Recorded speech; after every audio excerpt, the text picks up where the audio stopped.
ପଲ୍ଲବୀ ଆଉ ଗୋଟେ ହବଲଦାର ପୁରୁଣା ହନୁମାନ ମନ୍ଦିର ପଛପଟେ ଆସି ଲୁଚିକି ଥିବେ। ଆଉ ପଲ୍ଲବୀ ହବଲଦାରକୁ କହିବେ, ଅଙ୍କଲ, ଆମେ ଠିକ୍ ଜାଗାରେ ଅଛେ ତ? ଅନ୍ଧାର ହୋଇଗଲାଣି, କିନ୍ତୁ କାହାର ତ କୋଉଠି ଦେଖା ଦର୍ଶନ ନାହିଁ। ତାପରେ ହବଲଦାର କହିବେ, ମ୍ୟାଡାମ, ଏ ଗୁଣ୍ଡା ବଦମାସ ସବୁ ରାଜ ଜାଗାଟା ସୁନସାନ ହେଲା ପରେ ଏଟେ ଛୁଅନ୍ତି। ଏତେ ଶୀଘ୍ର ନୁହଁ। ମ୍ୟାଡାମ, ମତେ ଲାଗୁଛି ସେମାନେ ଆସୁଛନ୍ତି ବୋଧେ। ତାପରେ ଗୁଣ୍ଡା ଦିଟା ଆସିବେ। ପୁଣି ହବଲଦାର କହିବେ, ମ୍ୟାଡାମ, ସେମାନେ ଆସିଗଲେ ବୋଧେ। ତାପରେ ଗୋଟେ ଗୁଣ୍ଡା କହିବ, ଆବେ ପାର୍ଟନର, ଭାଇ ତ ଆମକୁ ଏଇ ଜାଗାକୁ ଆସିବାକୁ କହିଥିଲେ, ହେଲେ ଏ ପର୍ଯ୍ୟନ୍ତ ଆସିଲେନି କାହିଁକି?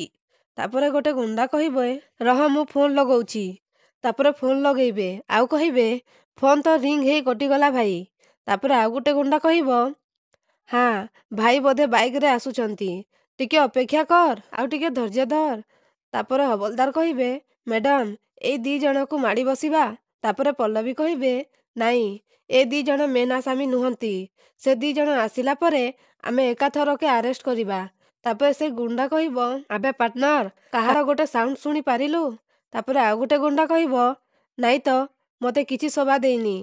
ତାପରେ ସେ ଗୁଣ୍ଡା କହିବ, କିଏ କୋଉଠି ଅଛ? ପଦାକୁ ବାହାରିକି ଆସ। କିଏ ଅଛ କୋଉଠି? ଆବେ ସାମ୍ନାକୁ ଆସ। ଆବେ ଏତେ ବଡ଼ ପାଟିରେ କହୁଛି, ତତେ କ'ଣ ଶୁଭା ଯାଉନି? ଆବେ ପଦାକୁ ଆସ। ତାପରେ ମେନ୍ ଆସାମୀ 2 ଜଣ ଆସିବେ।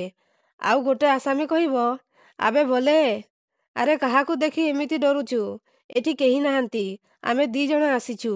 ତାପରେ ସେ ଗୁଣ୍ଡା କହିବ, ଭାଇ, କାଲିର ପ୍ଲାନ୍ ବିଷୟରେ କିଛି କୁହ। କୋଉଠି ମୁହଁ ମାରିବାକୁ ପଡ଼ିବ? ତାପରେ ସେ ଆସାମୀ କହିବ, ଶୁଣ। ତାପରେ ସବୁ କଥା କହିଦେବ। ଆଉ ପୁଣି କହିବ, ଶୁଣ, ଆମେ 2 ଜଣ ଏବେ ଯାଉଛୁ। ତମେ 2 ଜଣ ଟିକେ ପରେ ଯିବ। ଆଉ ଏକା ସାଙ୍ଗରେ ଗଲେ କାହାକୁ ସନ୍ଦେହ ହେଇପାରେ, ବୁଝିଲୁ? ଚାଲ। ତାପରେ ସେ ଆସାମୀ 2 ଜଣ ପଲେଇବେ। ତାପରେ ସେ ଗୁଣ୍ଡା କହିବ, ଆବେ ଭାଇ ପଲେଇଲା, ଏଥର ଟେନସନ ଫ୍ରି। ଆସ, ଆଉ 2 ପ୍ୟାକ୍ ମାରିଦେବା। ହାଁ? ତାପରେ ଚିତ୍ତ ବାହାରକୁ ଆସି କହିବେ, ଆଟାକ୍ କହି ସେ ଗୁଣ୍ଡା 2 ଜଣଙ୍କୁ ଧରିବେ। ତାପରେ ପଲ୍ଲବୀ କହିବେ, ହାଉ ଡେର୍ ୟୁ ଚିତ୍ତ ଅଙ୍କଲ, ଆପଣ ମୋ ଅର୍ଡର ଫଲୋ କଲେନି କାହିଁକି? ତାପରେ ଚିତ୍ତ କହିବେ, ମ୍ୟାଡାମ, ଆପଣ ମୋର ସିନିୟର ହେଇପାରନ୍ତି, କିନ୍ତୁ ମୁଁ ଆପଣଙ୍କ ଭଳି ଡରଗୁଡ଼ା ନୁହେଁ। ଆପଣଙ୍କ ଯୋଗୁଁ, ଖାସ୍ ଆପଣଙ୍କ ଯୋଗୁଁ ସେ ମୁଖ୍ୟ ଆସାମୀ 2 ଜଣ ଯାକ ଏଠୁ ଖସିଗଲେ।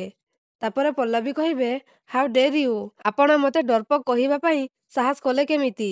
ମୁଁ ସେମାନଙ୍କୁ ଛାଣିଦେଲି, ଆପଣ ଭାବୁଛନ୍ତି ମୂର୍ଖ? ମୋର ସେମାନଙ୍କ ପାଇଁ ଅଲଗା ପ୍ଲାନ୍ ଥିଲା।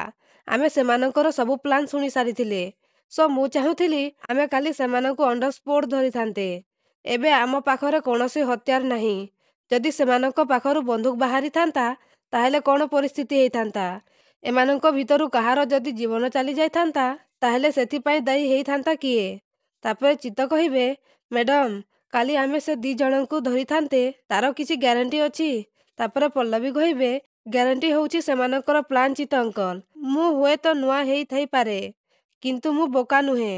ତ ଦର୍ଶକ ବନ୍ଧୁ, ପଲ୍ଲବୀ କ'ଣ ସତରେ କାଲି ସେ ଆସାମୀମାନଙ୍କୁ ଧରିପାରିବେ କି? ଆମକୁ କମେଣ୍ଟ ମାଧ୍ୟମରେ ନିଶ୍ଚୟ ଜଣାନ୍ତୁ।